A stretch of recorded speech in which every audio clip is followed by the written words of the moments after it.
ајде да видиме како се создале новите европски сили од оган и вера. А одговорот?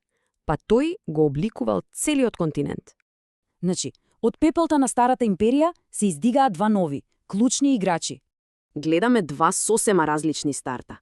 Едниот со благословот од папата, другиот многу поскромен. Отон први е крунисан за цар, се раѓа Светото Римско царство. Малку подоцна Хуго Капет основа династија што ќе владее со Франција со векови. Но тука се подготвува огромен судир, вистинска борба за врвна власт. Накратко, кој има право да ги поставува моќните црковни луѓе? И во центарот на се, овие двајца. Судир на титани, буквално. За царот работата била јасна. Тоа е негово право, прашање на власт. Но папата вели: не, само црквата може да си ги бира своите водачи. И овој судир на волји, па тој ќе доведе до една од најдраматичните сцени. Папата го екскомуницира, царот патува зиме и на крај моли за прошка.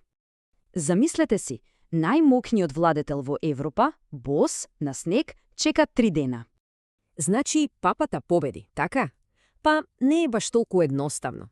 Како резултат, двете сили тргнале по сосема различни патишта. Царството, всушност, почнало да се распаѓа. Моќта останала расцепкана. А во Франција, сосема спротивно. Кралевите ја зацврстиле власта и ја обединиле земјата. Крајниот резултат – расцепкано царство, моćна Франција и прашањето за моќта што останува. И тоа е прашањето што останува актуелно и денес, нели?